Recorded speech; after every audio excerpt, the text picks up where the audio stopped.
Iklan adalah sebuah informasi yang bertujuan untuk mendorong, membujuk atau memberikan pengaruh kepada khalayak ramai atau banyak orang agar tertarik pada barang atau jasa yang ditawarkan adik-adik.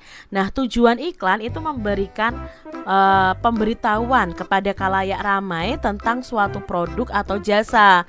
Lalu tujuan iklan yang kedua itu mempengaruhi khalayak ramai tentang suatu produk dan jasa, lalu menyarankan seseorang untuk bisa membeli dan menggunakan produk atau jasa yang diiklankan. Dan yang keempat adalah memberi informasi tentang produk jasa tersebut.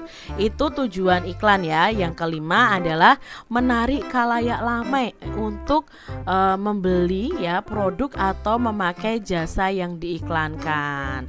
Itu tujuan iklan adik-adik. Lalu ciri-ciri iklan yang benar itu yang pertama adalah informatif, lalu komunikatif, bahasanya singkat dan padat, menarik. Nah, itu adalah ciri-ciri iklan yang baik. Lalu bentuk iklan pun ada bermacam-macam. Nah, yang pertama ada yang namanya iklan baris. Nah, iklan baris ini yaitu iklan kecil atau singkat berisi penawaran atau informasi tentang sesuatu yang terdiri atas beberapa baris. Iklan baris itu juga disebut dengan iklan mini adik-adik. Lalu ciri-ciri iklan baris itu seperti apa sih? Nah, ini ada gambar nih Kak Citra, contoh dari iklan barisnya. Ini ya adik-adik ya, terdiri atas 2-3 baris. Informasi yang terkandung di dalamnya hanya informasi yang penting saja, ditulis secara singkat, padat, namun jelas. Lalu dikelompokkan sesuai dengan jenis barang atau jasa yang ditawarkan, berupa kalimat pendek dan biasanya menggunakan singkatan-singkatan untuk menghemat tempatnya. Sebagian iklan baris itu dilengkapi dengan gambar yang ukurannya sangat kecil dan tidak berwarna. Lalu dilengkapi dengan nomor telepon dari penjual untuk langsung dihubungi oleh pembelinya. Tidak menggunakan ilustrasi grafis dan biaya pemasangannya tergolong murah karena tidak membutuhkan tempat yang lebar. Biasanya iklan baris ini ada di koran-koran adik-adik.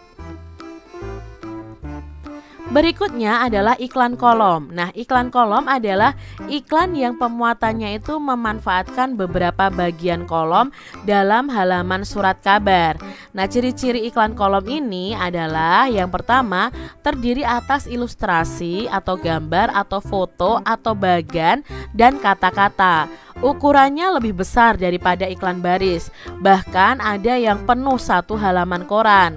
Berisi penawaran, ajakan, dan bujukan untuk membeli produk atau barang yang ditawarkan.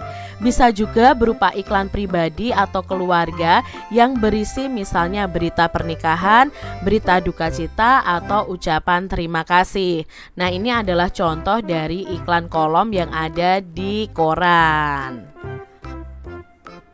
Adik-adik perhatikan iklan berikut ini ya, udara segar tanpa asap rokok. Setiap orang punya hak untuk menghirup udara segar, baik di tempat umum, di tempat kerja, di dalam rumah, dan di tempat ibadah. Apakah maksud dan tujuan iklan tersebut adik-adik? Nah, maksud dan tujuan dari iklan tersebut adalah untuk mengajak kepada masyarakat menjaga kesehatan lingkungan dengan cara tidak merokok di tempat-tempat yang sudah disebutkan tersebut, baik di tempat umum, tempat kerja, atau di dalam rumah, atau di tempat ibadah. Termasuk bentuk iklan apa jika iklan tersebut dimuat dalam surat kabar adik-adik ya. Nah, ini termasuk dalam iklan kolom ya kalau dimuat dalam surat kabar atau koran. Jelaskan kesimpulan isi teks paparan iklan di atas adik-adik. Nah, kesimpulannya adalah iklan tersebut itu berisi himbauan atau ajakan untuk menjaga kesehatan lingkungan dengan cara tidak merokok di tempat umum, di tempat kerja, di dalam rumah, dan di tempat ibadah. Adik-adik, Edo merasa haus. Tidak lama kemudian, Edo itu mengambil segelas air putih lalu meminumnya. Edo mencermati iklan yang ada pada soal latihan yang telah dikerjakannya. Ternyata hari ini ia telah mempelajari iklan tentang air dan udara. Air dan udara merupakan benda-benda di lingkungan sekitar kita yang sangat dibutuhkan oleh manusia, adik-adik. Tahukah kamu, udara itu merupakan benda yang tidak terlihat oleh mata, namun sangat dibutuhkan oleh manusia, adik-adik. Bayangkan kalau tidak ada udara, semua manusia pasti akan mati. Bahkan hewan sekalipun juga memerlukan udara. Nah, udara yang bersih dan sehat adalah udara yang kaya akan oksigen. Sedangkan udara yang telah tercampur dengan asap rokok, asap kendaraan bermotor, dan asap-asap buangan pabrik merupakan udara yang tidak bersih. Kandungan dalam udara yang tercemar asap-asap tersebut tidak lagi banyak mengandung oksigen. Nah, kandungan udaranya sudah tercampur zat-zat lain yang akan sangat merugikan kesehatan. Ini ya adik-adik ya, kalau di kota itu sudah terjadi pencemaran udara juga. Selain itu, benda lain yang tidak kalah penting bagi manusia adalah air. Air itu tidak hanya digunakan untuk minum, air juga sangat dibutuhkan untuk kebutuhan sehari-hari seperti mandi, mencuci alat-alat rumah tangga, dan mencuci baju. Air ini merupakan benda tunggal adik-adik. Akan tetapi sebenarnya air itu terbentuk dari hidrogen dan oksigen. Nah, hidrogen dan oksigen ini dalam air tidak dapat dipisahkan kecuali dengan reaksi kimia tertentu. Berbeda dengan tanah, dalam tanah kita dapat menjumpai adanya kerikil, batu, dan pasir yang dapat kita pisahkan dengan tangan. Itu tadi ya sedikit informasi mengenai udara dan air adik-adik. Nah adik-adik, secara umum benda-benda di lingkungan sekitar kita atau disebut materi itu dapat dibedakan menjadi dua, yaitu zat tunggal dan zat campuran. Apa itu zat tunggal dan zat campuran? Yuk kita pelajari bersama-sama. Yang pertama adalah zat tunggal. Zat tunggal adalah zat yang terdiri dari sejenis materi saja. Zat tunggal ini dapat juga disebut zat murni adik-adik. Salah satu contoh zat tunggal adalah air. Nah, zat tunggal itu dapat berupa unsur dan senyawa. Apa itu unsur dan senyawa? Nah, unsur adalah zat tunggal yang tidak dapat diuraikan menjadi zat lain yang lebih sederhana lagi.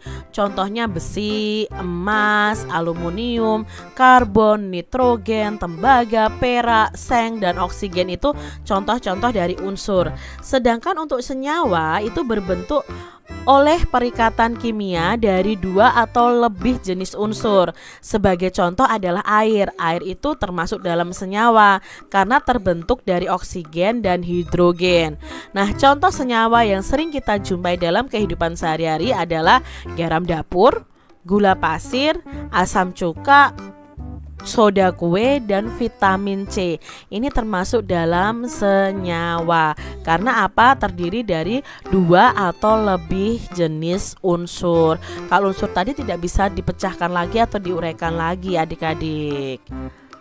Berikutnya adalah campuran. Nah, campuran adalah gabungan dari dua zat atau lebih yang sifat asalnya tidak hilang sama sekali.